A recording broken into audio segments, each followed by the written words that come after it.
ইসরায়েলের পক্ষে যুক্তরাষ্ট্র সমর্থন দিয়ে গেলেও ফিলিস্তিনির পক্ষে যুক্তরাষ্ট্র জুড়ে বিভিন্ন শিক্ষা প্রতিষ্ঠানে বিক্ষোভের ঝড় বইছে। চলতি সপ্তাহে দেশটির একাধিক বিশ্ববিদ্যালয়ে বিক্ষোভরত কয়েক হাজার শিক্ষার্থীকে গ্রেপ্তার করা হয়। শুক্রবার মার্কিন গণমাধ্যম CNN বিষয়টি নিশ্চিত করেছে।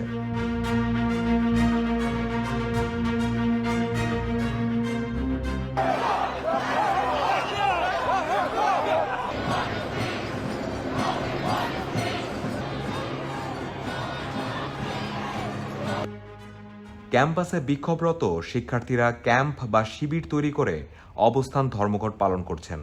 গাজায় ইসরায়েলের নির্বিচার বোমাবর্ষণের প্রতিবাদে সব ধরনের শিক্ষার্থী যোগ দিয়েছেন, যাদের মধ্যে আছেন ফিলিস্তিনি, আরব, ইহুদি ও মুসলিম।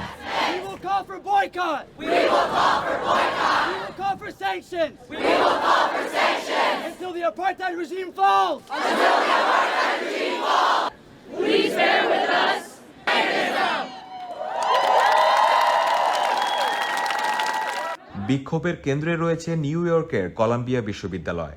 শিক্ষার্থীদের দাবির মধ্যে রয়েছে ইসরায়েলি শিক্ষা প্রতিষ্ঠানের সঙ্গে কলম্বিয়া বিশ্ববিদ্যালয়ের সব ধরনের যোগসূত্র ছিন্ন ও ইসরায়েল সংশ্লিষ্ট বিভিন্ন সংস্থায় অর্থায়ন প্রত্যাহার করা। অন্যান্য বিশ্ববিদ্যালয়ের বিক্ষোভকারীরাও একই ধরনের দাবি জানিয়েছেন।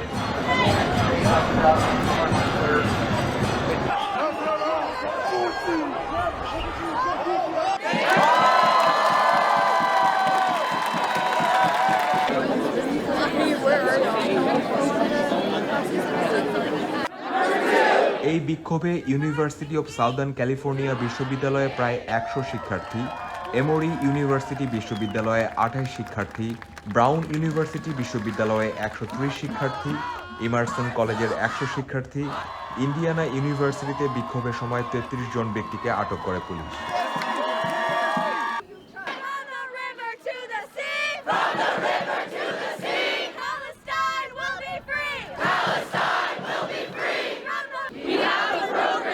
এছাড়া University of California, Northeastern University, অস্টিনের University of Texas, University of Michigan, University of New Mexico, University of California, Berkeley, Yale, Harvard, Princeton ও মিনেসোটা ইউনিভার্সিটিতেও বিক্ষোভের সংবাদ পাওয়া গেছে।